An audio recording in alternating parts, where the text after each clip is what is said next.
It's September 1st, and that means we're starting a whole new month of horror comics. For those of you who feel the current horror movies have lost their bite, how about try another medium on for size? I'll get to this week's horror picks after this.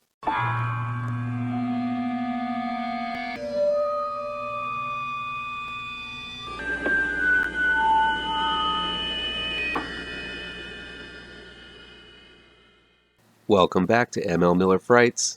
I'm ML Miller. Before we begin, please do me a favor and punch that like button down below. Share this video with all of your social media addicted pals.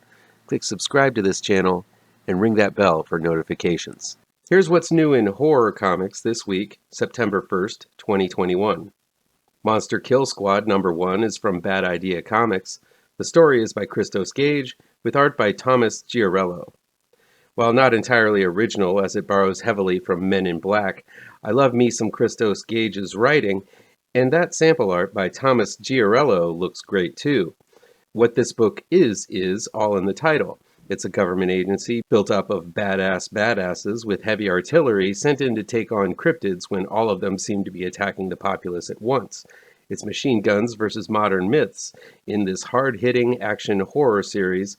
I'm looking forward to this one. Vengeance of Vampirella, #21, is from Dynamite Entertainment. The story is by Tom Sniegoski, with art by Kuber Baal. Even in the post-apocalypse, Vampirella won't cover up what her mammy gave her. As Vampy wanders the wasteland caused by hell overflowing into our earthly plane, she battles with keeping the last vestiges of her own humanity. It's deep soul searching in a thong. Expect lots of cheesecakey covers and some solid storytelling beyond them in this series. The Witcher, Witch's Lament #4 is from Dark Horse Comics. The story is by Bartosz Stybor, with art by Vanessa Del Rey. So I don't really know much about The Witcher.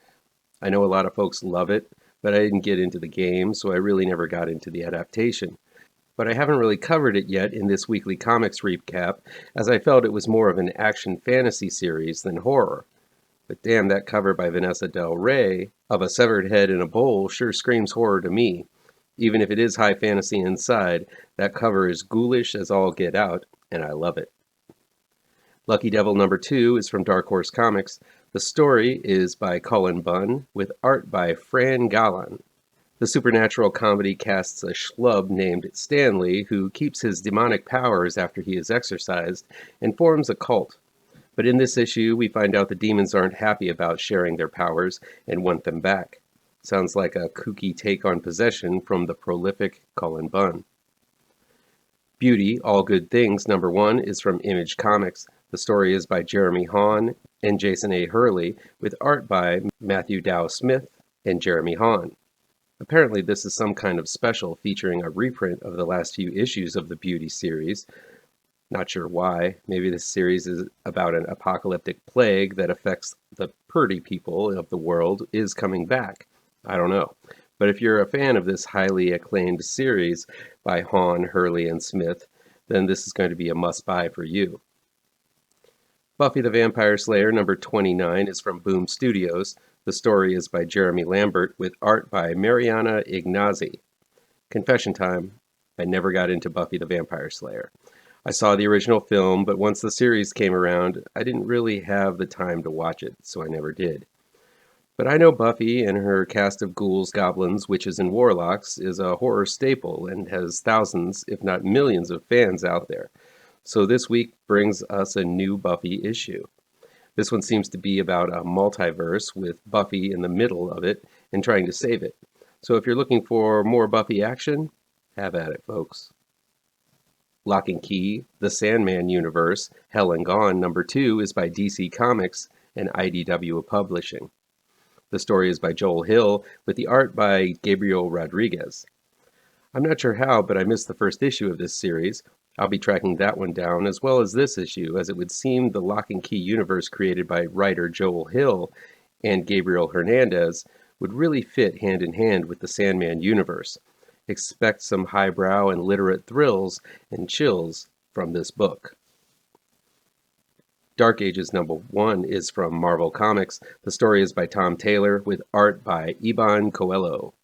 So just a few months after New York was besieged by the darkness of Null in the King in Black event, and maybe a little over a year after New York was caught up in a bubble, turning everything into an Asgardian ice age in War of Realms, the lights are going out again for our Big Apple heroes in the Avengers, X-Men, Fantastic Four, and Spider-Man families.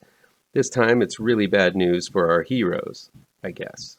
Apparently this is a horror-based threat, taking on your favorite Marvel heroes. If you're not flattened by event fatigue like I am, here's another one to chew on from Mighty Marvel. Batman Fear State Alpha #1 is from DC Comics. The story is by James Tynion #4, with art by Riccardo Federici. The fright-inducing horrors of the Scarecrow is unleashed in this big event, which promises to scare the little ears off of our favorite Caped Crusader's cowl. The Scarecrow has been plotting for months, and his plan is finally revealed. And he's brought Poison Ivy, a new anti-Oracle, and a new armored Gotham police force with him. I've always said Batman is the best because he can be adapted to fit into any genre.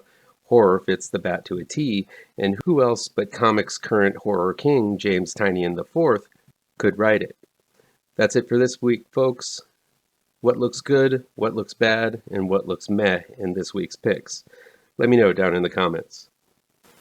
That'll be it for today. Please chime in down below in the comments and let me know how on the nose or mind-numbingly wrong I am, or you can counter with your own review. So guys, you know how YouTube works. I'd love to be able to dedicate more time to this channel. I'm not monetized yet, so if you want to help me out, remember to hit all the pertinent bells and whistles down below. Want some spooky comics to read? I have 2 new horror comic book trade paperbacks you should look out for. Both Grave Trancers and Pirouette, collecting never-before-published issues, can be found in only the finest of comic book shops. If you're looking for written reviews, you can find them on my website, mlmillerwrites.com. If you really want to show your support, I also have a Patreon page at mlmiller. Look for the link to my Patreon page down below. Thank you so much for your time, and take care.